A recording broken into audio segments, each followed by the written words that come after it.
തന്നവനാം യേശു നിന്നെ വിളിക്കുന്നു.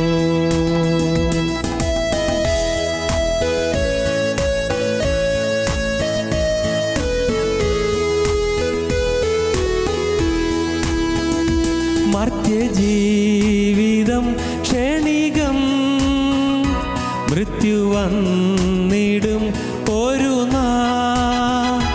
മർത്യജീവിതം ക്ഷണികം, മൃത്യു വന്നിടും ഒരു നാൾ. മറക്കാതെ നിന്നോട് ആത്മരക്ഷ മുന്നമേ നീ പ്രാപിക്കുവാൻ. മറക്കാതെ നിന്നോട് ആത്മരക്ഷ മുന്നമേ നീ പ്രാപിക്കുവാൻ. യേശു നിന്നെ വിളിക്കുന്നു, യേശു നിന്നെ വിളിക്കുന്നു. കാൽവരിയിൽ ഉയിർത്തന്നവനാം യേശു നിന്നെ വിളിക്കുന്നു. കാൽവരിയിൽ ഉയിർത്തന്നവനാം യേശു നിന്നെ വിളിക്കുന്നു.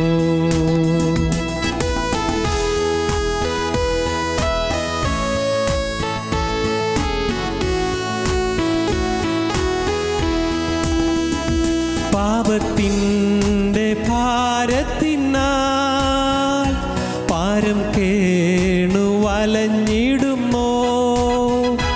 പാപത്തിൻ്റെ ഭാരത്തിനാൽ പാരം കേണു വലഞ്ഞിടുന്നോ.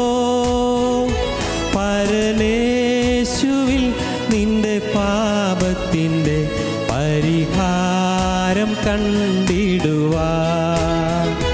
പരനേശുവിൽ നിന്റെ പാപത്തിൻ്റെ പരിഹാരം കണ്ടിടുവാൻ. യേശു നിന്നെ വിളിക്കുന്നു, യേശു നിന്നെ വിളിക്കുന്നു. കാൽവരിയിൽ ഉയിർത്തന്നവനാം യേശു നിന്നെ വിളിക്കുന്നു. കാൽവരിയിൽ ഉയിർത്തന്നവനാം യേശു നിന്നെ വിളിക്കുന്നു.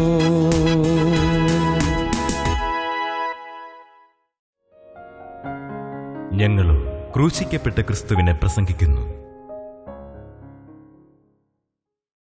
സ്തോത്രം. വായിക്കാം. റോമർക്കെഴുതിയ ലേഖനം 6-ാം അധ്യായം 16-ാം വാക്യം മുതൽ വായിക്കാം. നിങ്ങൾ ദാസന്മാരായി അനുസരിപ്പാൻ നിങ്ങളെ തന്നെ സമർപ്പിക്കുകയും നിങ്ങൾ അനുസരിച്ച് പോരുകയും ചെയ്യുന്നവന് ദാസന്മാർ ആകുന്നുവെന്ന് അറിയുന്നില്ലയോ? ഒന്നുകിൽ മരണത്തിനായി പാപത്തിൻ്റെ ദാസന്മാർ, ഒന്നുകിൽ മരണത്തിനായി പാപത്തിൻ്റെ ദാസന്മാർ, അല്ലെങ്കിൽ നീതിക്കായി അനുസരണത്തിൻ്റെ ദാസന്മാർ തന്നെ. അല്ലെങ്കിൽ നീതിക്കായി അനുസരണത്തിൻ്റെ ദാസന്മാർ തന്നെ. എന്നാൽ നിങ്ങൾ പാപത്തിൻ്റെ ദാസന്മാർ ആയിരുന്നുവെങ്കിലും നിങ്ങളെ പഠിപ്പിച്ച ഉപദേശരൂപത്തെ ഹൃദയപൂർവ്വം അനുസരിച്ച് പാപത്തിൽ നിന്ന് സ്വാതന്ത്ര്യം ലഭിച്ച് നീതിക്ക് ദാസന്മാരായി തീർന്നതുകൊണ്ട് ദൈവത്തിന് സ്തോത്രം. നിങ്ങൾ പാപത്തിൻ്റെ ദാസന്മാരായിരുന്നു, പക്ഷേ പാപത്തിൻ്റെ ദാസത്തിൽ സ്വാതന്ത്ര്യം പ്രാപിച്ചു. നീതിക്ക് ദാസന്മാരായി തീർന്നതുകൊണ്ട് ദൈവത്തിന് സ്തോത്രം. നിങ്ങളുടെ ജഡത്തിൻ്റെ ബലഹീനത നിമിത്തം ഞാൻ മാനുഷരീതിയിൽ പറയുന്നു, നിങ്ങളുടെ അവയവങ്ങളെ അധർമ്മത്തിനായി അശുദ്ധിക്കും അധർമ്മത്തിനും അടിമകളാക്കി സമർപ്പിച്ചതുപോലെ ഇപ്പോൾ നിങ്ങളുടെ അവയവങ്ങളെ വിശുദ്ധീകരണത്തിനായി നീതിക്ക് അടിമകളാക്കി സമർപ്പിപ്പീൻ. ഒരു കാലത്ത് നിങ്ങൾ പാപത്തിനും അശുദ്ധിക്കും അധർമ്മത്തിനും നിങ്ങൾ അടിമകളായിരുന്നു. ഇപ്പോൾ നിങ്ങളുടെ അവയവങ്ങളെ നിങ്ങൾ വിശുദ്ധിക്ക് അടിമകളാക്കി സമർപ്പിപ്പീൻ. നിങ്ങൾ പാപത്തിന് ദാസന്മാരായിരുന്നപ്പോൾ നീതിയെ സംബന്ധിച്ച് സ്വതന്ത്രരായിരുന്നുവല്ലോ. നിങ്ങൾക്കെന്ന് എന്തോ ഒരു ഫലമുണ്ടായിരുന്നു. ഇപ്പോൾ നിങ്ങൾക്ക് ലജ്ജ തോന്നുന്നത് തന്നെ. പഴയ കാലം ഓർക്കുമ്പോൾ, പാപത്തിൻ്റെയും അധർമ്മത്തിൻ്റെയും അടിമയായി ജീവിച്ച കാലം ഓർക്കുമ്പോൾ ഇപ്പോൾ ലജ്ജ തോന്നുന്നു. അതിൻ്റെ അവസാനം മരണമല്ലോ. അതുകൊണ്ട് അങ്ങനെ ജീവിച്ചിരുന്നെങ്കിൽ അതിൻ്റെ അവസാനം മരണമാണ്, ആത്മീയ മരണമാണ്. എന്നാൽ ഇപ്പോൾ പാപത്തിൽ നിന്ന് സ്വാതന്ത്ര്യം പ്രാപിച്ച്, ഭാഗ്യം, ഇപ്പോൾ നിങ്ങൾക്ക് പാപത്തിൽ നിന്ന് സ്വാതന്ത്ര്യം ലഭിച്ചു. പാപത്തിൽ നിന്ന് സ്വാതന്ത്ര്യം പ്രാപിച്ച് ദൈവത്തിന് ദാസന്മാരായിരിക്കയാൽ ദൈവത്തിന് ദാസന്മാരായി തീർന്നിരിക്കുന്നു. അതുകൊണ്ട് നിങ്ങൾക്ക് ലഭിക്കുന്ന ഫലം വിശുദ്ധീകരണവും അതിൻ്റെ അന്തം നിത്യജീവനുമാകുന്നു. സ്തോത്രം. നിങ്ങൾക്ക് ലഭിക്കുന്ന ഫലം വിശുദ്ധീകരണവും അതിൻ്റെ അവസാനം നിത്യജീവനുമാകുന്നു. പാപത്തിൻ്റെ ശമ്പളം മരണമത്രേ, ദൈവത്തിൻ്റെ കൃപാവരമോ നമ്മുടെ കർത്താവായ യേശുക്രിസ്തുവിൽ നിത്യജീവൻ തന്നെ. ദൈവത്തിന് സ്തോത്രം. സ്വാതന്ത്ര്യം, ദൈവത്തിൻ്റെ വാഗ്ദത്തങ്ങൾ എന്നുള്ളതാണ് നമ്മുടെ ചിന്താ വിഷയം. വാഗ്ദത്വം, സ്വാതന്ത്ര്യം വാഗ്ദത്തം ചെയ്യുന്നു, നിത്യജീവൻ വാഗ്ദത്തം ചെയ്യുന്നു. രണ്ടാമത് സ്വാതന്ത്ര്യം വാഗ്ദത്തം ചെയ്യുന്നു. എന്തിൽ നിന്നെല്ലാം സ്വാതന്ത്ര്യം? പാപത്തിൽ നിന്ന് സ്വാതന്ത്ര്യം, അധർമ്മത്തിൽ നിന്ന് സ്വാതന്ത്ര്യം, പിശാചിൽ നിന്ന് സ്വാതന്ത്ര്യം, ഭൂതാത്മാക്കളിൽ നിന്ന് സ്വാതന്ത്ര്യം, ദൈവത്തിൻ്റെ കൃപയാൽ ശാപത്തിൽ നിന്ന് സ്വാതന്ത്ര്യം. സ്തോത്രം. അനേകം ജീവിതത്തിൽ അരുതാത്തതായ കാര്യങ്ങളിൽ നിന്നെല്ലാം സ്വാതന്ത്ര്യം കിട്ടുന്നു. ദൈവത്തിന് സ്തോത്രം. ദൈവം നമുക്ക് തന്നു കഴിഞ്ഞിരിക്കുകയാണ്. ക്രിസ്തു ക്രൂശിൽ മരിച്ചത് മൂലം അത് നമുക്ക് ലഭിച്ചിരിക്കുകയാണ്. നാം വാസ്തവത്തിൽ പാരവശ്യപ്പെടേണ്ട ആവശ്യമില്ല, നിരാശപ്പെടേണ്ട ആവശ്യമില്ല. അയ്യോ പാവം എന്നെ വിഴുങ്ങുന്നല്ലോ, പാവം മാറുന്നില്ലല്ലോ, പാവചിന്ത മാറുന്നില്ലല്ലോ, പാവത്തിൻ്റെ ആഗ്രഹം മാറുന്നില്ലല്ലോ എന്ന് പറഞ്ഞ് നിരാശപ്പെട്ടിരിക്കേണ്ട കാര്യമില്ല.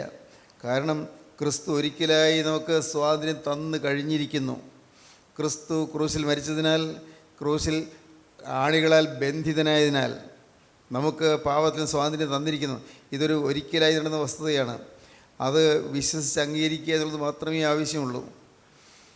റോമലേഖനം 3-24 വായിക്കുമ്പോൾ കാണാം, കർത്താവായ യേശു ക്രിസ്തു നമുക്ക് വേണ്ടി പ്രായശ്ചിത്തമായി തീർന്നു എന്ന്. ഒരു വ്യത്യാസവുമില്ല. എല്ലാവരും പാപം ചെയ്തു, ദൈവ തേജസ് ഇല്ലാത്തവരായി തീർന്നു.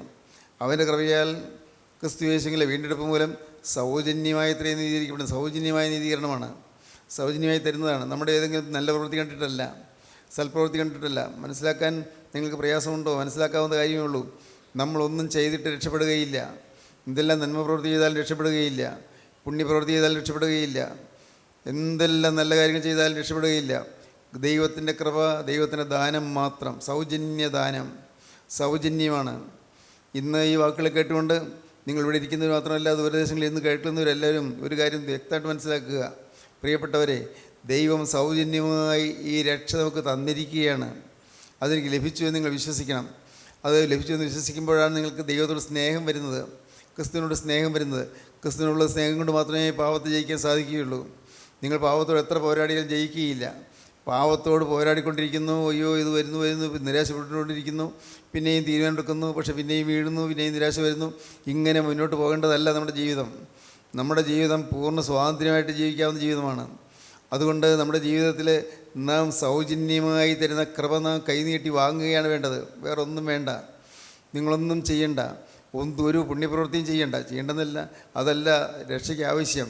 ഒറ്റയ്ക്കൊരു കാര്യം മാത്രം, നിങ്ങളുടെ ജീവിതത്തിൽ വന്നുപോയ പാപങ്ങൾ എന്തെല്ലാം ഉണ്ടെങ്കിലും എല്ലാം കർത്താവ് ക്ഷമിച്ചു എന്ന് നിങ്ങൾ വിശ്വസിക്കുകയും, കർത്താവെ ക്രൂശിൽ മരിച്ചതിൻ്റെ ആ പുണ്യ രക്തത്താൽ കർത്താവെ എൻ്റെ പാപങ്ങളെല്ലാം കഴുകപ്പെട്ടെന്ന് വിശ്വസിക്കുകയും ഇനി ഞാനൊരു പുതിയ മനുഷ്യനായി തീരുകയും ചെയ്യുമെന്നുള്ള ഒരു ദൃഢമായ പ്രതിജ്ഞ നിങ്ങൾക്ക് വന്നു കഴിഞ്ഞാൽ തീർച്ചയായിട്ടും നിങ്ങളെ പിന്നെ പാപം അലട്ടുകയില്ല, പിശാച് അരികത്ത് വരികയുമില്ല. ദൈവത്തിന് സ്തോത്രം. ഇന്ന് പാപത്തിൻ്റെ ദാസ്യത്തിൽ നിന്ന് സ്വാതന്ത്ര്യം പ്രാപിച്ചു, ക്രിസ്തുവിൻ്റെ ദാസ്യത്തിലേക്ക് നാം വരികയാണ്. ക്രിസ്തു വരുന്ന സ്വാതന്ത്ര്യം നേടുകയാണ്. മരുഭൂമിയിൽ കൂടി പോകുന്ന ജനത്തിന് അഗ്നിസർപ്പത്തിൻ്റെ കടിയേറ്റ് ഓരോരുത്തരായി മരിച്ചുകൊണ്ടിരിക്കുന്നു. അഗ്നിസർപ്പം അന്ന് ഇസ്രായേൽക്കാർ മരുഭൂമി യാത്ര ചെയ്യുന്ന സമയത്ത് തീ പോലെ ഇങ്ങനെ പാളിപ്പോകുന്ന പാമ്പുകൾ ഓരോരുത്തരെയും കടിക്കുന്നു. ജനം കരഞ്ഞു, കൂട്ടത്തോടെ മരിക്കുന്നു. മോശ പ്രാർത്ഥിച്ചു. കർത്താവ് പറഞ്ഞു, ഒരു കാര്യം ചെയ്താൽ മാത്രം മതി, അങ്ങ് മരുഭൂമിയുടെ മധ്യത്തിൽ, പാളയത്തിൻ്റെ മധ്യത്തിൽ ഒരു കൊടിമരം നാട്ടുക, അതിൽ ഒരു പിച്ചള കൊണ്ട്, താമരം കൊണ്ട് ഒരു സർപ്പത്തെ ഉണ്ടാക്കി അവിടെ കെട്ടിത്തൂക്കുക. ദൈവത്തിന് സ്തോത്രം. അത് അന്നത്തെ മനുഷ്യർക്ക് മനസ്സിലാകുന്ന കാര്യമല്ല. അങ്ങ് ദൂരെ അവിടെ അങ്ങ് ദൂരെ മുകളിൽ ഒരു പിച്ചളപ്പാമ്പിലേക്ക് നോക്കിയാൽ ആ പാമ്പ് ഒരു വെറും ലോഹമല്ലേ, അതിലേക്ക് നോക്കിയാൽ എങ്ങനെ രക്ഷപ്പെടും? ആർക്കും മനസ്സിലായില്ല. മോശ പറഞ്ഞു, നിങ്ങൾ വിശ്വസിച്ചാൽ മതി, ദൈവത്തിൻ്റെ വചനമാണ് എൻ്റെ പിന്നിൽ. വചനം ദൈവം പറഞ്ഞിട്ടാണ് ചെയ്തത്, ദൈവത്തിൻ്റെ വചനമാണ്. ദൈവത്തിൻ്റെ വചനപ്രകാരം ആ സർപ്പത്തെ, പിച്ചള സർപ്പത്തെ നാട്ടിയത് കൊണ്ട് അതിലേക്ക് നോക്കിയാൽ മാത്രം മതി എന്നാണ് ദൈവം പറഞ്ഞത്. നോക്കുന്നു, ഓരോരുത്തരോട് നോക്കുന്നവർ സുബോധം പ്രാപിക്കുന്നു. മരിക്കാറായവരുണ്ട്, മരിച്ചുകൊണ്ടിരിക്കുന്നവരുണ്ട്, ബോധം കെട്ടുകൊണ്ടിരിക്കുന്നവരുണ്ട്. എന്നാൽ ഈ പിച്ചള സർപ്പത്തിലേക്ക് നോക്കുന്നവരെല്ലാം രക്ഷ പ്രാപിക്കുന്നു. എന്തൊരത്ഭുതം! ദൈവത്തിൻ്റെ വചനമാണ് അതിൻ്റെ പിന്നിൽ. ദൈവത്തിൻ്റെ അതേ വചനം തന്നെ പറയുന്നത്, ക്രൂശിലേക്ക് നിങ്ങൾ നോക്കുക, ക്രൂശിലേക്ക് നിങ്ങൾ നോക്കുക, ക്രൂശിക്കോടെ ക്രിസ്തുവിലേക്ക് നോക്കുക. പ്രിയപ്പെട്ടവരെ, നോക്കുവാൻ ആർക്കും പ്രയാസമില്ലല്ലോ, നോക്കാമല്ലോ, നോക്കാം. കർത്താവെ, ഇത്രയും കാലം ഞാൻ ഭൂമിയിലേക്ക് നോക്കിക്കൊണ്ടിരുന്നു, ഇത്രയും കാലം പിശാചിന് ചൊൽപ്പടിക്കുന്നിരുന്നു, ഇത്രയും കാലം പൈശാചികൻ്റെ ആലോചന നടന്നിരുന്നു. എന്നാൽ ഇന്ന് ഞാൻ ക്രൂസിലേക്ക് നോക്കുന്നു. ക്രൂസിൽ എനിക്ക് വേണ്ടി പരമയാഗമായ ക്രിസ്തുവിലേക്ക് ഞാൻ നോക്കുന്നു. ദൈവത്തിന് സ്തുതി. അങ്ങനെ നിങ്ങൾ തീരുമാനമെടുത്ത് കഴിയുമ്പോഴേക്കും ദൈവം അത്ഭുതകരമായി നിങ്ങൾക്ക് ഒരു വിടുതൽ തരുന്നു. നിങ്ങളുടെ ഹൃദയത്തിലൊരു ശാന്തത കിട്ടുന്നു, നിങ്ങൾക്ക് സമാധാനം കിട്ടുന്നു. അങ്ങനെ ഒരു ജീവിതം ക്രിസ്തുവിനായിട്ട് സമർപ്പിക്കുന്നതായി ജീവിതം വരുമ്പോഴാണ് നിങ്ങൾ ഭാഗ്യശാലികളായി തീരുന്നത്. അപ്പോഴാണ് നിത്യജീവൻ്റെ അവകാശം കിട്ടുന്നത്. പാപത്തിൻ്റെ ദാസത്തിൽ സ്വാതന്ത്ര്യം കിട്ടി. ഇന്ന് നാം ഓരോരുത്തരും ഇത് അനുഭവിക്കേണ്ടിയിരിക്കുന്നു. നമുക്ക് സ്വന്തമാക്കണം. ഇത് ഇത്രയും കാലം ഞാൻ അനുഭവിച്ചില്ലല്ലോ എന്നോർത്ത് നിരാശപ്പെടേണ്ട കാര്യമില്ല. ഇത്രയും കാലം എനിക്ക് അത് ലഭിച്ചില്ലല്ലോ എന്നോർത്ത് നാം തളരേണ്ട ആവശ്യമില്ല. ലഭിച്ചില്ല, ശരി, ഞാനത് വിശ്വസിച്ചില്ല, ശരി, പക്ഷേ ഇന്ന് ഞാൻ വിശ്വസിക്കുന്നു. യേശു ക്രിസ്തു എൻ്റെ പാപം മുഴുവൻ വഹിച്ചു എന്ന് ഞാൻ വിശ്വസിക്കുന്നു. സ്തോത്രം. എന്നും കേൾക്കുന്ന കാര്യമല്ല, ഇത് പുതിയ കാര്യമല്ലല്ലോ. യേശു ക്രിസ്തു എൻ്റെ പാപം വഹിച്ചു എന്ന് ഞാൻ വിശ്വസിക്കുന്നു. ഇനി ഞാൻ പുതിയ സൃഷ്ടിയാണ്. ആ ഒരു ഉറപ്പിൽ നിങ്ങൾ മുമ്പോട്ട് പോകുമ്പോൾ ക്രിസ്തുവിനുള്ളതായ സ്നേഹത്തിൽ കൂടി നിങ്ങൾക്ക് പാപത്തെ ജയിക്കാൻ സാധിക്കും. ദൈവത്തിന് സ്തോത്രം. പാപത്തിൻ്റെ ദാസത്തിൽ നിന്ന് നിങ്ങൾക്ക് വിടുതൽ കിട്ടാൻ സാധിക്കും. ദൈവത്തിന് സ്തോത്രം. അങ്ങനെ പാപത്തിൽ നിന്ന്, പിശാചിൽ നിന്ന്, ഭൂതാത്മാക്കളിൽ നിന്ന്, അധർമ്മത്തിൽ നിന്ന്, അകൃത്യങ്ങളിൽ നിന്ന് എല്ലാം വിടുതൽ പ്രാപിക്കുന്ന അനുഗ്രഹീതമായ സ്വാതന്ത്ര്യമാണ് നമുക്ക് തന്നിരിക്കുന്നത്. ഇന്ന് നമുക്ക് അതിൻ്റെ അടുത്ത ഭാഗം ചിന്തിക്കാം. ഗലാത്യലേഖനം 4-8 വാക്യം വായിക്കാം. എന്നാൽ അന്ന് നിങ്ങൾ ദൈവത്തെ അറിയാതെ സ്വഭാവത്താൽ ദൈവങ്ങളല്ലാത്തവർക്ക് അടിമപ്പെട്ടിരുന്നു. ദൈവങ്ങളല്ലാത്തവർക്ക് അടിമപ്പെട്ടിരുന്നു. അടിമത്വമുണ്ട്, പക്ഷേ ദൈവങ്ങളില്ലാത്തവർക്ക് എന്ന് പറഞ്ഞാൽ എന്താണ്? സ്വഭാവത്താൽ ദൈവങ്ങളില്ലാത്തവർക്ക് നിങ്ങൾ അടിമപ്പെട്ടിരുന്നു. അനേകരും ദൈവങ്ങളില്ലാത്തവർക്ക് അടിമപ്പെട്ടിരിക്കുന്നു. പാവത്തിന് അടിമപ്പെട്ടിരിക്കുന്നു, ശാപത്തിന് അടിമപ്പെട്ടിരിക്കുന്നു, പിശാചിന് അടിമപ്പെട്ടിരിക്കുന്നു. വിവിധ രീതിയിലുള്ള അടിമത്വമുണ്ട്. എന്നാൽ അതുമാത്രമല്ല, ദൈവങ്ങളല്ലാത്തവർക്ക് അടിമപ്പെട്ടിരുന്നു. അനേകരും നമ്മുടെ കൂട്ടായ്മ വരുന്നവർ പോലും ദൈവങ്ങളില്ലാത്തവർക്ക് അടിമപ്പെട്ടവരാണ്. പല ദുഷ്പരിചയങ്ങളും, പല ദുരാചാരങ്ങളും, പല അന്ധമായ ആചാരങ്ങളും എല്ലാം ഇന്നും പലരുടെ ഹൃദയത്തിലുണ്ട്. ദൈവത്തിന് സ്തോത്രം. ഇന്നും ജാതകം ഒഴിക്കുന്നവരില്ലേ? ഇന്നും ജ്യോത്സ്യനെടുക്കുന്ന ജാതകം ഒഴിക്കുന്നവരില്ലേ? ഇന്നും രാഹുകാലം നോക്കുന്നവരില്ലേ? ഇന്നും ലക്ഷണം നോക്കുന്നവരില്ലേ? ഇന്നും വാരഫലം നോക്കുന്നവരില്ലേ? ഇന്നും കൈരേഖ നോക്കുന്നവരില്ലേ? ഒരുപക്ഷെ അധികം പേരൊന്നും കാണുകയായിരിക്കില്ല, നമ്മുടെ കൂട്ടായ്മയിൽ വരുന്നില്ല, അധികം പേര് കാണുകയായിരിക്കില്ല. എങ്കിലും ഉണ്ട്. ഇന്നും പലതും നമ്മുടെ ഹൃദയത്തിൻ്റെ ഇടയിൽ അടിഞ്ഞു കൂടി കിടക്കുന്ന ചില ദുർവാസനകളാണ് അവയെല്ലാം. പല ദുരാചാരങ്ങളും, പല അരുതാത്തതായ കർമ്മപരിപാടികളും ഇന്ന് നമ്മുടെ ജീവിതത്തിലുണ്ട്. നിങ്ങൾക്ക് നോക്കിയാൽ കാണാൻ പറ്റും. നിങ്ങൾക്കറിയാം. നിങ്ങളുടെ ജീവിതത്തിലേക്ക് നോക്കിയാൽ മതി. ശകുനം നോക്കുക. അതൊക്കെ ഇന്ന് വളരെ താണ നിലവാരമാണ്. അതൊന്നും അല്പം ബോധമുള്ളവരാരും ചെയ്യുന്നതല്ല. എവിടെയെങ്കിലും പോകുമ്പോൾ നല്ല ശകുനം കാണുക, അല്ലെങ്കിൽ നല്ല ശകുനം, അല്ലെങ്കിൽ തിരിച്ച് വീട്ടിൽ വന്നിട്ട് ഒന്നുകൂടെ ഇറങ്ങി പോകുക എന്നൊക്കെ പറയുന്നതൊക്കെ എത്രയോ വേണ്ടാത്തതായ കാര്യങ്ങളാണ്. വിവാഹത്തിന് മണവാട്ടി വരുമ്പോൾ എതിരേൽക്കാൻ ഒരു കുട പിടിച്ചുകൊണ്ട് ഒരു പഴയ കാലത്തെ ഒരു പഴയ പിച്ചാത്തി എളിയിൽ തിരികൊണ്ട് അങ്ങനെ ചെന്ന് മണവാട്ടിയും കൂട്ടിക്കൊണ്ട് വരുന്നതായ രീതികളും ഇതെല്ലാം, ഈ സമ്പ്രദായങ്ങളെല്ലാം വെറും വിഡ്ഢിത്തമാണ്, മൂഢത്വമാണ്. നമ്മുടെ ഈ നാടുകളിലൊക്കെ അതുള്ളൂ. മറ്റു പല നാടുകളിലും അങ്ങനെയൊന്നുമില്ല. പ്രത്യേകിച്ചും നമ്മുടെ നാടുകളിലുള്ള ആളുകൾക്ക് ഇതെല്ലാം തെറ്റാണെന്ന് പോലും അറിയാൻ പാടില്ല. തെറ്റായ ചില പരിചയങ്ങൾ, തെറ്റായ ചില ശീലങ്ങൾ, തെറ്റായ ചില വാസനകൾ അത് ഇന്നും നിലനിൽക്കുന്നു. ദൈവത്തിന് സ്തോത്രം. ദൈവത്തിന് അതിനെ വ്യക്തമായി പറയുന്നു. ഇതെല്ലാം കേട്ടിട്ടും പലർക്കും മനസ്സിലാകുന്നില്ല. നമുക്ക് വായിക്കാം. ലേവ്യാപുസ്തകം 19-ാം അധ്യായം 19-ാം അധ്യായത്തിൽ 26-ാം വാക്യം മുതൽ വായിക്കാം. രക്തത്തോടു കൂടിയുള്ളത് തിന്നരുത്. ആഭിചാരം ചെയ്യരുത്. മന്ത്രവാദം ചെയ്യരുത്. ആഭിചാരം ചെയ്യരുത്. മന്ത്രവാദം, ക്ഷുദ്രപ്രയോഗം, ആഭിചാരം ചെയ്യരുത്. മുഹൂർത്തം നോക്കരുത്. നിങ്ങളുടെ തലമുടി ചുറ്റും വിളമ്പ് വടിക്കരുത്. താടിയുടെ അറ്റം വിരൂപമാക്കരുത്. മരിച്ചവന് വേണ്ടി ശരീരത്തിൽ മുറിവുണ്ടാക്കരുത്. മെയ്മേൽ പച്ച കുത്തരുത്. പ്രിയപ്പെട്ടവരെ, ഇന്ന് ഇതുപോലുള്ളതായ വൃത്തികേടുകൾ എന്തെല്ലാമാണ് നടന്നുകൊണ്ടിരിക്കുന്നത്. ആരും അതെല്ലാം ദോഷമാണെന്ന് അറിയുന്നില്ല. ദൈവത്തിന് സ്തോത്രം. ഇതിൻ്റെ എല്ലാം പിന്നിൽ പിശാചിൻ്റെ ഒരു സ്വാധീനം ഉണ്ടായെന്ന് പലരും മനസ്സിലാക്കുന്നില്ല. മുഹൂർത്തം നോക്കുക, ശകുനം നോക്കുക, താടിയുടെ അറ്റം ചുറ്റും വിളമ്പ് പിടിക്കുക, ഫാഷന് വേണ്ടി എന്തെല്ലാം കാര്യങ്ങളാണ് തലമുടിയിൽ ചെയ്തുകൊണ്ടിരിക്കുന്നത്. ഫാഷൻ ഭ്രമം. ഇന്ന് അനേകം ആളുകൾക്ക്, പ്രത്യേകിച്ച് ചെറുപ്പക്കാർക്ക് ഫാഷൻ ഭ്രമം വന്നിരിക്കുകയാണ്. ഇത് സമൂഹത്തിൽ ഫാഷനോട് നടക്കണമെന്നൊക്കെയാണ് ചിന്ത. മറ്റാരും ചെയ്യാത്തതുപോലൊക്കെ ചെയ്താൽ വലിയൊരു മേന്മയാണെന്നാണ് ധരിക്കുന്നത്, വലിയൊരു ആഡംബരമാണെന്ന് ധരിക്കുന്നത്. തെറ്റായ ചിന്താഗതികളാണ്. ദൈവത്തിന് സ്തോത്രം. പിന്നെ താടിയേറ്റം വിരൂപമാക്കുക. ഇന്ന് പല ചെറുപ്പക്കാരും താടിയേറ്റം, ഇവിടെ ഈ തടിയുടെ ഈ ഭാഗത്ത് അവിടെ മാത്രം കുറച്ച് താടി രോഗം നിർത്തും, ബാക്കിയെല്ലാം നല്ലപോലെ ഷേവ് ചെയ്ത് കളയും. അതെല്ലാം ഒരു ഭംഗിയാണെന്ന് വിചാരിക്കുന്നത്. എല്ലാം ഇതൊക്കെ കേൾക്കുമ്പോൾ നിങ്ങൾക്ക് തോന്നും ഇതൊക്കെ സാധിക്കുന്ന കാര്യമാണ്, ഇന്നത്തെ ലോകത്തിനനുസരിച്ച് ജീവിക്കേണ്ടതെന്ന് തോന്നും. പ്രിയപ്പെട്ടവരെ, ഇതെല്ലാം ദൈവം വെറുക്കുന്നതാണ്. വ്യക്തമായി കർത്താവ് പറഞ്ഞിട്ടുണ്ട്, താടിയേറ്റം വിരൂപമാക്കരുത്. ദൈവത്തിന് സ്തോത്രം. നമ്മുടെ ശരീരത്തിലെ അവയവങ്ങൾ വിശുദ്ധമായി സൂക്ഷിക്കേണ്ടത് നമ്മുടെ കടമയാണ്. അത് വിശുദ്ധമായും സംശുദ്ധമായും വളരെ ഏറ്റവും വൃത്തിയായി സൂക്ഷിക്കേണ്ടതാണ്. ആവർത്തന പുസ്തകം എടുക്കാം, 18-ാം അധ്യായത്തിൻ്റെ 9-ാം വാക്യം മുതൽ. നിന്റെ ദൈവമായ യഹോവ നിനക്ക് തരുന്ന ദേശത്തെത്തിയ ശേഷം അവിടുത്തെ ജാതികളുടെ മ്ലേച്ഛതകൾ നീ പഠിക്കരുത്. ഇങ്ങനെയുള്ളതായ കാര്യങ്ങളെല്ലാം ജാതികളുടെ മ്ലേച്ഛതകളാണ്. ജാതികളുടെ മ്ലേച്ഛതകൾ അത് നീ പഠിക്കരുത്. തൻ്റെ മകനെയോ മകളെയോ അഗ്നിപ്രവേശം ചെയ്യിക്കുന്നവൻ, മകനെയോ മകളെയോ അഗ്നിപ്രവേശം ചെയ്യിക്കുന്നവൻ, പ്രശ്നക്കാരൻ, മുഹൂർത്തക്കാരൻ, ആഭിചാരകൻ, ക്ഷുദ്രക്കാരൻ, മന്ത്രവാദി, വെളിച്ചപ്പാടൻ, ലക്ഷണം പറയുന്നവൻ, അഞ്ജനക്കാരൻ, മഷിയിട്ട് നോക്കുന്നവൻ, അഞ്ജനക്കാരൻ എന്നിങ്ങനെയുള്ളവരെ നിങ്ങളുടെ ഇടയിൽ കാണരുത്. ഈ കാര്യങ്ങൾ ചെയ്യുന്നവനെല്ലാം യഹോവയ്ക്ക് വെറുപ്പാകുന്നു.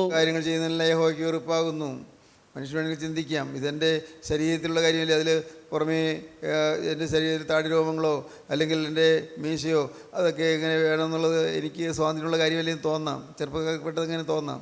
പക്ഷേ അതെല്ലാം അപകടമായി തീരും, നമ്മുടെ ആത്മാവിന് കേടായിത്തീരും. അങ്ങനെയുള്ള സമ്പ്രദായങ്ങളിലേക്ക്, ജാതീയ സമ്പ്രദായങ്ങളിലേക്ക് നാം പോകരുത്. അവിശുദ്ധമായി, വിശുദ്ധമല്ലാത്തതായി യാതൊന്നും നമ്മുടെ ജീവിതത്തിൽ വരരുത്. അതാണ് പറഞ്ഞത്. ഗലാത്യലേഖനം 4-ാം അധ്യായം 8-ാം വാക്യം ഒന്ന് വായിക്കാം. എന്നാൽ അന്ന് നിങ്ങൾ ദൈവത്തെ അറിയാതെ സ്വഭാവത്താൽ ദൈവങ്ങളല്ലാത്തവർക്ക് അടിമപ്പെട്ടിരുന്നു. ദൈവങ്ങളല്ലാത്തവർക്ക്.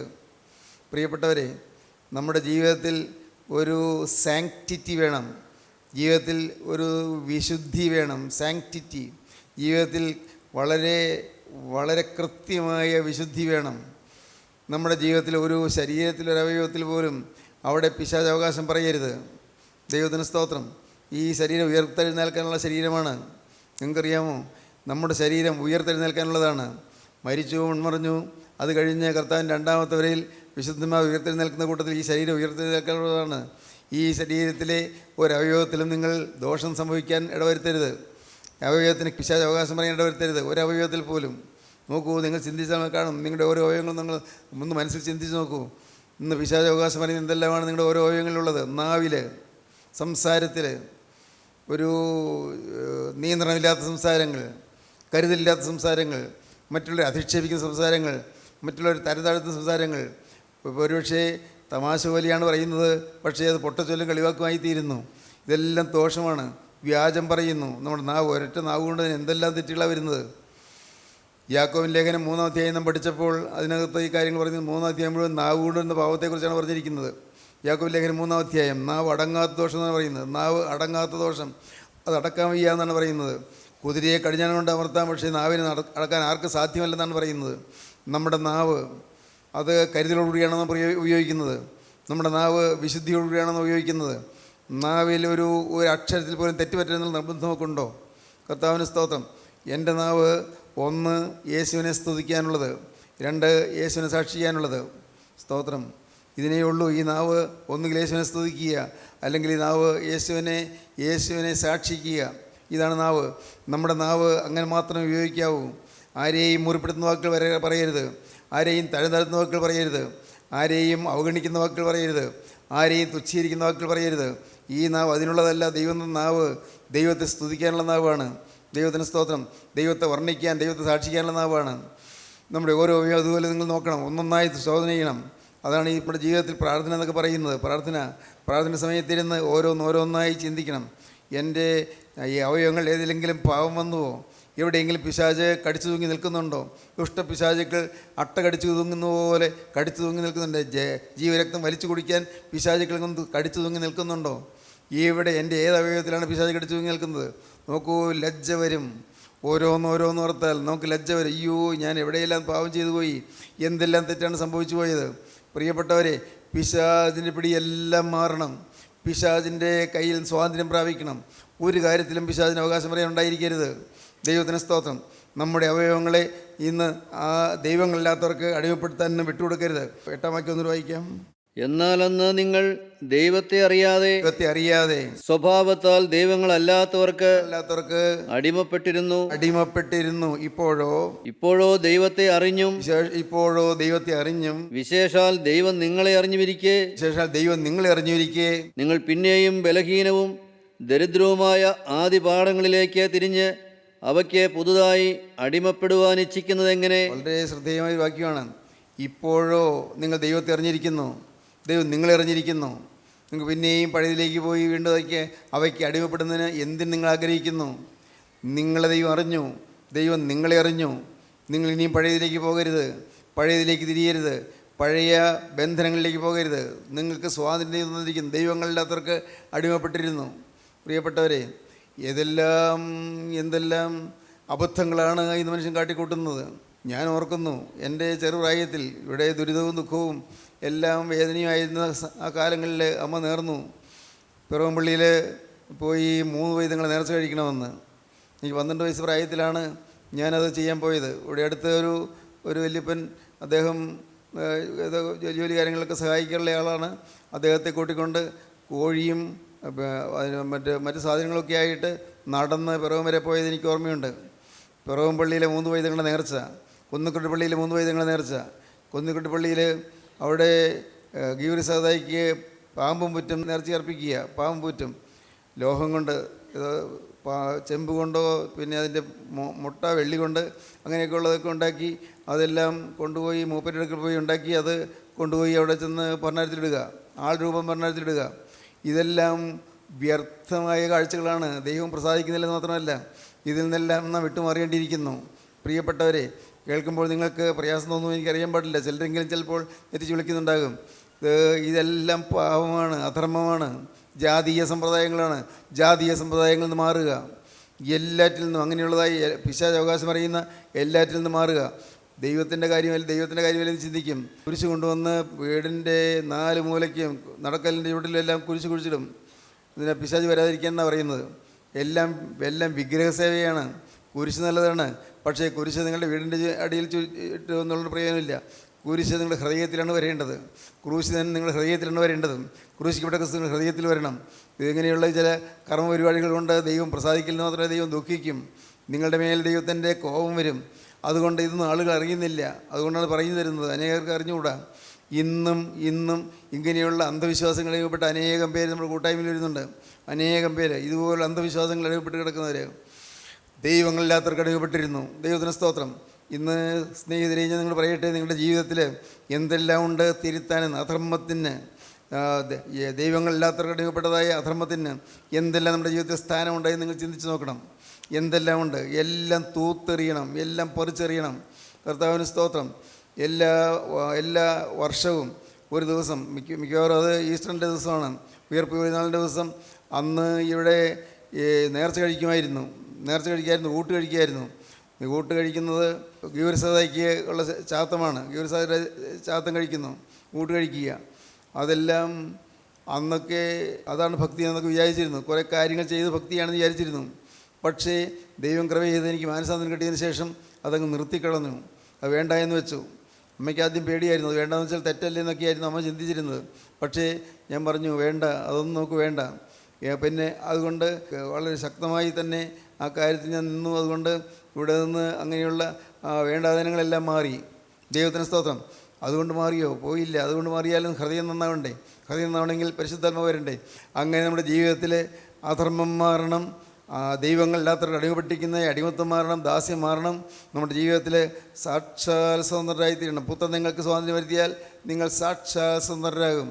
കർത്താവായ യേശു ക്രിസ്തു സ്വാതന്ത്ര്യം തരും. പ്രിയപ്പെട്ടവരെ, ഞാൻ ഈ ഒറ്റ കാര്യം ആദ്യം നിങ്ങളോട് ചോദിക്കട്ടെ. നിങ്ങളുടെ ജീവിതത്തിൽ ഇതുവരെയും സ്വാതന്ത്ര്യം കിട്ടിയിട്ടുണ്ടോ? നോക്കട്ടെ, സ്വാതന്ത്ര്യം കിട്ടിയിട്ടുണ്ടോ? നിങ്ങൾ എന്നോട് പറയണ്ട, തനി ചിന്തിക്കും. ഏതിൽ നിന്നെല്ലാം സ്വാതന്ത്ര്യം കിട്ടിയിട്ടുണ്ട്? മുമ്പ് നിങ്ങൾ അനുഭവപ്പെട്ടിരുന്ന ഏതെല്ലാം ചീത്ത ശീലങ്ങളിൽ നിന്നാണ് സ്വാതന്ത്ര്യം കിട്ടിയിട്ടുള്ളത്? ചീത്ത ദുസ്വഭാവങ്ങളിൽ നിന്നാണ് സ്വാതന്ത്ര്യം കിട്ടിയിട്ടുള്ളത്? ദൈവത്തിന് സ്തോത്രം. പ്രിയപ്പെട്ടവരെ, നമ്മുടെ ഈ നാവ് ഒരിക്കലും ശപിക്കരുത്, ആരെയും ശപിക്കരുത്. ആർക്കും ദോഷം നിരൂപിക്കരുത്, ശപിക്കരുത്. കാരണം നിങ്ങൾ ശപിച്ചാലും ആർക്കൊരു ദോഷം വരികയില്ല. എന്തുകൊണ്ടാണെന്നറിയാമോ? കാരണം കൂടാതെ ശാപം ഫലിക്കുകയില്ല. കാരണം ഉണ്ടെങ്കിൽ മാത്രമേ ശാപം ഫലിക്കുകയുള്ളൂ. എത്ര മഹോന്നതനായ വ്യക്തിയായെങ്കിലും, എത്ര പരമാധ്യക്ഷനായ വ്യക്തിയായെങ്കിലും അദ്ദേഹം ശപിച്ചാലും ഒരു ദോഷവും സംഭവിക്കുകയില്ല. കാരണം ശാപം ഫലിക്കണമെങ്കിൽ കാരണം വേണം. കാരണം കൂടാതെ ശാപം ഫലിക്കുകയില്ല. അതുകൊണ്ട് പ്രിയപ്പെട്ടവരെ, നമ്മുടെ നാവ് ശപിക്കാനുള്ള നാവല്ല, അത് വ്യാജം പറയാനുള്ള നാവല്ല, അതാരെയും കളിയാക്കാനുള്ള നാവല്ല, അതാരെയും പുച്ഛിക്കാനുള്ള നാവല്ല, അതാരെയും പരിഹസിക്കാനുള്ള നാവല്ല. നമ്മുടെ നാവ് ആരെയും കുറ്റപ്പെടുത്താനുള്ള നാവല്ല, ഏഷണി പറയാനുള്ള നാവല്ല. വളരെ വളരെ വളരെ കരുതലോടെ നിൽക്കണം. ദൈവത്തിന് സ്തോത്രം. അങ്ങനെ നിങ്ങൾക്ക് നിങ്ങളുടെ അവയവങ്ങളെ ഇന്ന് സമർപ്പിക്കാൻ സാധിക്കുമോ? റോമർ ലേഖനത്തിൽ നാം കണ്ട വാക്യം ഒന്നുകൂടി, ഒന്നുകിൽ മരണത്തിനായി പാപത്തിൻ്റെ ദാസന്മാർ, അല്ലെങ്കിൽ നീതിക്കായി അനുസരണത്തിൻ്റെ ദാസന്മാർ. ഒന്നുകൂടി വായിക്കാം. ഒന്നുകിൽ മരണത്തിനായി പാപത്തിൻ്റെ ദാസന്മാർ, അല്ലെങ്കിൽ നീതിക്കായി അനുസരണത്തിൻ്റെ ദാസന്മാർ. അനുസരിക്കുക, ദൈവത്തിനനുസരിക്കുക. അപ്പോൾ ദൈവനീതി ലഭിക്കും, ദൈവത്തിന് നീതി ലഭിക്കും. അപ്പോൾ പാപത്തിൻ്റെ ദാസത്തിൽ നിന്ന് മോചനം പ്രാപിക്കും, സ്വതന്ത്രരായിത്തീരുന്ന ഭാഗ്യം. അയ്യോ, ഒന്നുകിൽ മരണത്തിനായി പാപത്തിൻ്റെ ദാസന്മാർ, അല്ലെങ്കിൽ നീതിക്കായി അനുസരണത്തിൻ്റെ ദാസന്മാർ തന്നെ. എന്തൊരു സ്വാതന്ത്ര്യമാണെന്നോ, എന്തൊരു സുഖമാണെന്നോ! പാവമെല്ലാം നമ്മിൽ നിന്ന് മാറിക്കഴിയുമ്പോൾ എന്തൊരു സ്വസ്ഥതയാണെന്നോ, എന്തൊരു സമാധാനമാണെന്നോ! പ്രിയപ്പെട്ടവരെ, ഇന്ന് അനേകർ എരിവുരിക്കൊള്ളുന്നവരുണ്ട്, ദുരിതം അനുഭവിച്ച് വലയുന്നവരുണ്ട്, കുടുംബത്തിൽ സ്വസ്ഥതയില്ലാതെ അഴലുന്നവരുണ്ട്, ഭർത്താവിൻ്റെ മൃഗീയമായ മർദ്ദനത്തിന് മുന്നിൽ അലമുറ കരയുന്നവരുണ്ട്. ഇന്ന് ഭർത്താവ് ജോലിയൊന്നും ചെയ്യില്ല, ഭാര്യയുടെ ശമ്പളം കൊണ്ട് ജീവിതം നയിക്കും, ഒപ്പം ആ ഭാര്യയെ തല്ലുകയും ചെയ്യും. ഭാര്യയുടെ ശമ്പളം കൊണ്ട് മദ്യപിക്കാൻ പോകും, എന്നിട്ടൊന്ന് ഭാര്യയെ തല്ലുകയും ചെയ്യും. എത്രയോ പേരാണ് കഷ്ടപ്പെടുന്നത്, എത്രയോ പേര്. ദൈവമേ, നമ്മുടെ നാട് മുടിയുന്നല്ലോ, അനേകം കുടുംബങ്ങൾ കരയുന്നല്ലോ, കുടുംബങ്ങൾ കരയുന്നു, വ്യക്തികൾ യാതനയേറ്റ് പിടയുന്നു. ദൈവത്തിന് സ്തോത്രം. എന്തു വേണം? ഒറ്റയ്ക്കൊരു കാര്യം മാത്രം മതി. എൻ്റെ പ്രിയ സഹോദരങ്ങളെ, നിങ്ങൾ അശുദ്ധ ശീലങ്ങളിൽ നിന്ന് മാറുക, വേണ്ടാത്ത സ്വഭാവങ്ങളിൽ നിന്ന് മാറുക. നിങ്ങൾ ക്രിസ്തുവിനെ രക്ഷകനായി സ്വീകരിച്ചുകൊണ്ട് നിങ്ങളുടെ ജീവിതം ക്രിസ്തുവിന് സമർപ്പിക്കുക. പാപത്തിൻ്റെ ദാസ്യത്തിൽ മോചനം പ്രാപിച്ച് ക്രിസ്തുവിൻ്റെ ദാസ്യത്തിലേക്ക് വരിക. അതിന് നിങ്ങൾ ഇന്നൊരു പുതിയ സമർപ്പണം എടുക്കുക. കർത്താവിൻ്റെ കരങ്ങളിലേക്ക് നിങ്ങളെ കൊടുക്കുക. കർത്താവിനോട് വാക്ക് പറയുക, കർത്താവേ, ഞാൻ ഇന്ന് എൻ്റെ ഓരോ അവയവം പ്രതിയായുള്ള ബന്ധനങ്ങൾ അഴിയുവാൻ നിൻ്റെ കരങ്ങളിലേക്ക് എന്നെ തരുന്നു. മുഴുവൻ ബന്ധനങ്ങൾ അഴിച്ച് എനിക്ക് സ്വാതന്ത്ര്യം തരണമേ എന്ന് നിങ്ങൾ പ്രാർത്ഥിക്കുക. ദൈവത്തിന് സ്തോത്രം. നമുക്ക് പ്രാർത്ഥിക്കാം. കാരുണ്യവാനായ ഞങ്ങളുടെ സ്വർഗീയ പിതാവേ, ഈ നല്ല ദിവസത്തിനായി ഞങ്ങൾ നിന്നെ സ്തുതിക്കുന്നു, ഞങ്ങൾ നിന്നെ സ്തോത്രം ചെയ്യുന്നുണ്ട്. വചനം കേട്ട ഈ മക്കളെല്ലാവരെയും അവിടുന്ന് അനുഗ്രഹിക്കണമേ കർത്താവേ. അവിടുത്തെ വചനത്താൽ ഈ മക്കളെ അവിടുന്ന് ഉണർത്തുകയും ശക്തീകരിക്കുകയും ശുദ്ധീകരിക്കുകയും ചെയ്യണമെന്ന് പ്രാർത്ഥിക്കുന്നു. എല്ലാവരെയും അവിടുത്തെ രണ്ടാമത്തവർ വേണ്ടി ഒരുക്കണമേ. യേശുക്രിസ്തുവിൻ്റെ സ്നേഹം നാമത്തിൽ പ്രാർത്ഥിക്കുന്നവരോടെ കേൾക്കണമേ. ആമീൻ. ഹല്ലേലൂയ.